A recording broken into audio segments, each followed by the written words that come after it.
तैयबा मुझे एक बात बताएं, अभी आपने बताया कि फैमिली की तरफ से बड़े हेटफुल कमेंट्स आए और बड़ा आपको कहते हैं ना दबाव का शिकार किया गया, प्रेशराइज किया गया।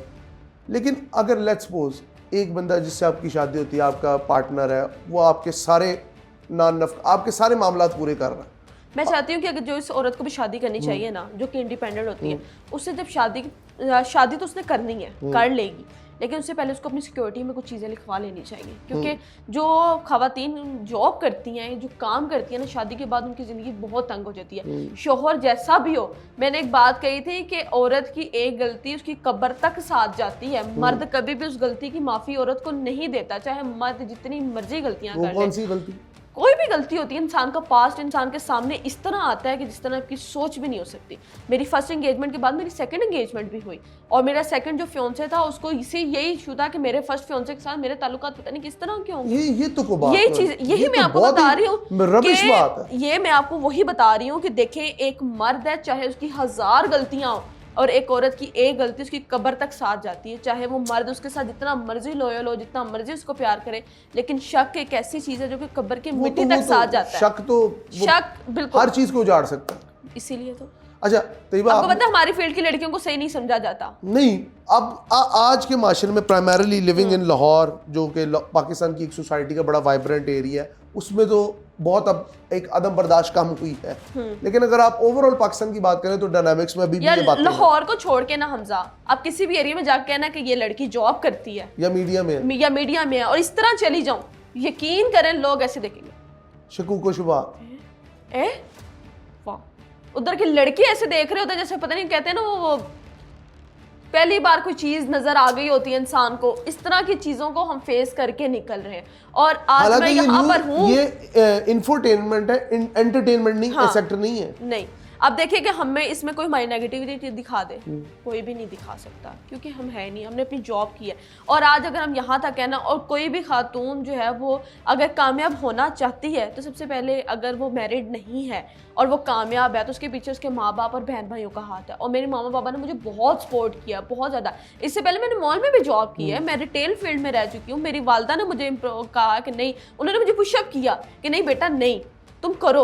और एक वक्त था कि हमारे घर में 30 रुपए रोटी के खाने के भी नहीं होते थे। ऐसा वक्त देख के हम लोग यहाँ तक आए हैं ना, तो इसलिए हमें एहसास है कि हम लोगों ने दूसरों के साथ किस तरह चलना है।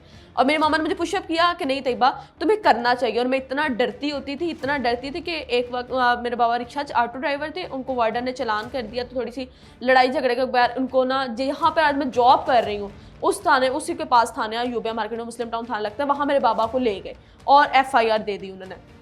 हम लोग वो रात, सारी रात वहाँ पे रहे हैं, लेकिन नहीं हुआ। बस मैं नाम मेंशन नहीं करूँगी, बस किसी की वजह से ना हम लोगों को वहाँ से बाबा की बेल नहीं हुई, उन्होंने नहीं छोड़ा, उन्होंने FIR दे दी थोड़े। और हम वहाँ पर खड़े थे उस टाइम, कोई रास्ता नहीं, मुझे पता ही नहीं था कि मुस्लिम टाउन क्या होता है। हमें तो नहीं पता था इन चीज़ों का, ये मुस्लिम टाउन है कहाँ पर। वहाँ पे खड़े हैं, रात 10-11 का टाइम है, और रो रो के बुरा हाल। मतलब अगर औरत एम्पावर ना हो तो उसको ये भी नहीं पता होता कि मैं कहाँ हूं। हाँ, और ये मुस्लिम टाउन की बात कर रही हूँ, उस टाइम रो के समझ नहीं आती थी कि जाना कहीं, कोई यूनिवर्सिटी की गर्ल्स थी या कोई जॉब पर की गर्ल्स थी, यहाँ से जा रही थी। उन्होंने कहा कि ये माशरा इस तरह का है कि जब तक आप समझोगे कि मैं कुछ नहीं कर सकता, आपको बेच खाएगा। जब आपको, अगर मैं कुछ कर सकती हूँ, आज आप मुझे पूरे पाकिस्तान की किसी भी कोने में भेज दें, किसी भी जगह में भेज दें, कहाँ पे भी भेज दें, कॉन्फिडेंट। मेरी मामा अभी तक रोड क्रॉस नहीं करती। उन्होंने सब्जी लेने, अभी तक इस चीज की मैं कसम पजल हो जाती है। वो कहती है मैं रोड क्रॉस कर ही नहीं सकती। उन्होंने जो भी लेना है गली के साथ, इस सब्जी की दुकान है, यहाँ से सब्जी ले ली, यहाँ गोश्त की दुकान है, यहाँ से गोश्त ले ली। आपको मतलब औरत के लिए डर का माहौल है। मेरी माँ, हमारी वालदा डरती हैं, जिन्होंने हमें पुशअप किया है, वो नहीं अभी तक चल सकती, तो हम आगे से कर रहे हैं। किस लिए? क्योंकि हमें ये करना है। औरत है वो, मर्दों के माशरे में सर्वाइव करना है। मर्द जात जो है ना, कहीं अच्छी तो कहीं बहुत बुरी भी है, कहीं आपको घसीटने वाली और कहीं आपको ट्रेन करने वाली। दोनों जो जेंडर हैं उनमें अच्छाइयां बुराइयां साथ साथ चलती, कोई भी परफेक्ट नहीं है कि जिस तरह हम एक ही ऐनक लगा के सबको देखते हैं। बिल्कुल। लास्ट में मुझे बताएं, मेरा जिस्म मेरी मर्जी वालों के बारे में आपका क्या ख्याल? मैं कहती हूँ बहुत गलत है। ना तो आपका जिस्म है, ना आपकी मर्जी है। जिस्म अल्लाह ताला की अमानत है, और अल्लाह ताला ने जो आपको हकूक दिए हैं, आप उन पर चलें, सुन्नत के मुताबिक चलें। ये मेरी बात, औरत का काम है घर में रोटी बनाना। मैं नहीं करती इन चीजों को, मैं नहीं करती कि औरत प्ले कार्ड से डिफर करती। मैं औरत का काम है, उसने कपड़े प्रेस करने हैं, उसने हांडी रोटी करनी है, लेकिन अगर वो अपने लिए कुछ करना चाहती है तो उन सब चीज़ों के साथ भी कर सकती है। लेकिन अगर आपका लाइफ पार्टनर अच्छा है, आपके घर में अच्छे हैं सब। अब मैंने जब से जॉब करना स्टार्ट किया, सिर्फ मेहमान आते हैं तो मैंने खाना बनाना, नहीं तो मेरी मामा ने मुझे खाना बनाने का नहीं कहना, और मेरे बाबा ने भी नहीं कहा कभी कि मैं घर में बैठी हूँ या क्यों, तो मेरे बाबा ने कहा हो कि तुम रोटी बना दो, या मेरे भाइयों ने मुझे कभी कहा हो जब से मैं जॉब कर रही, क्योंकि उन्हें पता है कि ये बाहर का करती है। ये चीज़ें चेंज होती हैं, वक्त के साथ साथ चेंज होती है। मेरी सिस्टर या मेरी मामा काम करती हैं, ये सब चीज़ें।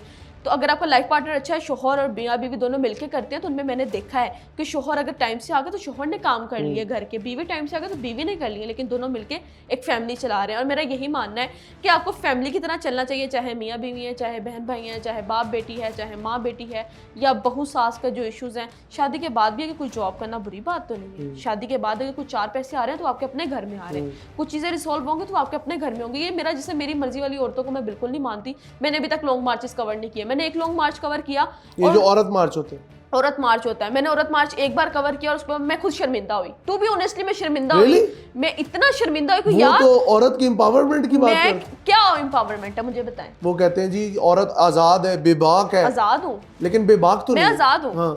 मैं घर से बाहर जॉब के लिए निकलती हूँ, मैंने घर में मेरे बाबा मुझसे मशवरा करते हैं, मेरी फैमिली में किसी को मशवरा चाहिए मुझसे मशवरा करता है। हालांकि मैं सबसे छोटी हूँ, मेरी पप्पो के बेटे, मेरे तायाबू के बेटे मुझे बाजी कहते हैं, हालांकि मैं उनसे पता नहीं कितनी कितनी जगह पर छोटी हूँ, वो मुझे बाजी कहते हैं। मेरे मामू मुझे बाजी कहते हैं, क्योंकि उनको लगता है कि मेरा एक्सपीरियंस ज़्यादा है। आपका मतलब है कि आपने अपनी हदूदों की यूद में रह के जिंदगी में चली खुद करना। हाँ। और लोगों अब मुझे से कोई कहे कि जी आप आके हमारे साथ औरत मार्च में कवर करें, मुझे किस चीज़ की तंगी है भाई, मैं क्यों जाके औरत मार्च कवर करूँ। ये जो एक्ट्रेस है, जब मैंने लॉन्ग मार्च कवर किया, वहाँ पे बड़ी बड़ी एक्ट्रेस थी और वो अपने हक के लिए निकली थी। क्या हक उन्हें नहीं दिए मर्दों ने जी, वो जॉब कर रही हैं, वो इंडस्ट्री में है, शोबिज इंडस्ट्री में, वो फिल्में बना रही हैं, वो ड्रामे बना रही हैं, क्या तंगी दी है उनको जो वो आके औरत मार्च कवर कर रही है। और औरत मार्च करने आया कौन हुए थे, आपके वाली बात है कि ये जो जिनकी कोई पहचान नहीं, ना कुछ भी नहीं है, ही शी का पता ही नहीं है वो क्या है, और वो जी औरत मार्च करने आए हैं। ना तो तुम ही में आते हो ना शी में आते हो, तो फिर तुम क्या औरत मार्च कर रहे हो, वो इट में आते हैं। हाँ, तो वही ना, तो फिर ये इन सब चीज़ों को मैं नहीं मानती। Thank you so much Tayyaba, thank you. It is a very good discussion. और जिस तरह आपने अपनी जर्नी बताई और आपने वुमेन एम्पावरमेंट के ऊपर जिस तरह हर टॉपिक को आप बड़े अच्छे तरीके से लेके चली, बहुत शुक्रिया आपका। Thank you. व्यूअर्स, तैयबा की स्टोरी या किसी भी औरत की स्टोरी जो कि वुमेन एम्पावरमेंट से जुड़ी है, औरतों के हकूक से जुड़ी है, उसको बयान करने का मकसद। सॉरी, एक बात ये करूंगी कि औरत जब घर से बाहर निकलती है ना, उसकी टांग बहुत से लोग खींचते हैं, लेकिन मेरी बात सुने कि आप सीढ़ी के बगैर छत पर चढ़ सकते हैं? नहीं, कभी भी नहीं चढ़ सकते। मेरी एक वीडियो वायरल हुई थी जिसमें मेरा पहला या दूसरा प्रोग्राम था, उसमें मैंने ये कहा था ठरक क्या होता है, ठरकी किसे कहते हैं। उस वीडियो से मुझे एक्सप्लेन कर दो जरा। मैं एक्सप्लेन कैसे, मैं आगे ये चले वन लाइनर बता देना ताकि ये मैंने उस लड़के से पूछा, मैंने कहा कि जी ये मेरा माइक था और मेरे साथ यहाँ पे लड़का खड़ा था, मैंने उससे पूछा कि जी मुझे बताइए ठरक क्या होती है। मुझे चैनल ने टॉपिक दिया, उस टाइम तो मुझे भी नहीं पता था क्या फारिग टॉपिक है।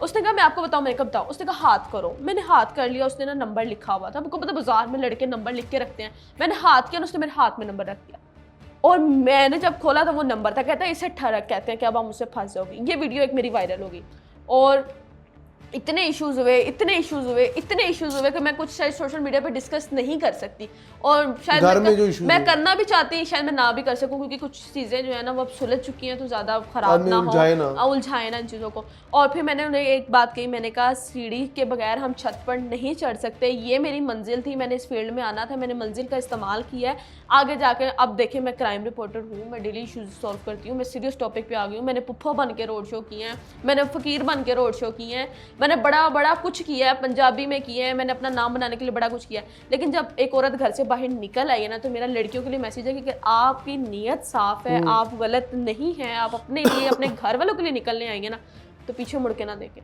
आप पे जो लोग बातें करते हैं वो ठीक हो, मेरे पास अभी तक चैट्स पड़ी होंगी, पर्सन का नाम नहीं लूंगी, उसने मुझे कहा मैं तुम्हें मार दूंगा, मैं तुम्हें ये कर दूंगा, तुम हमारी इज्जत हो, तुम ये हो, तुम वो हो, पता नहीं कितने कितने मैसेजेस थे। आज वही है कि जो मेरी इतनी इज्जत करते हैं और मैं उनकी एहसान मंद हूँ और मैं उनका शुक्रिया दिल से अदा करती हूँ कि उन्होंने मुझे समझा है कि मैं गलत नहीं हूँ।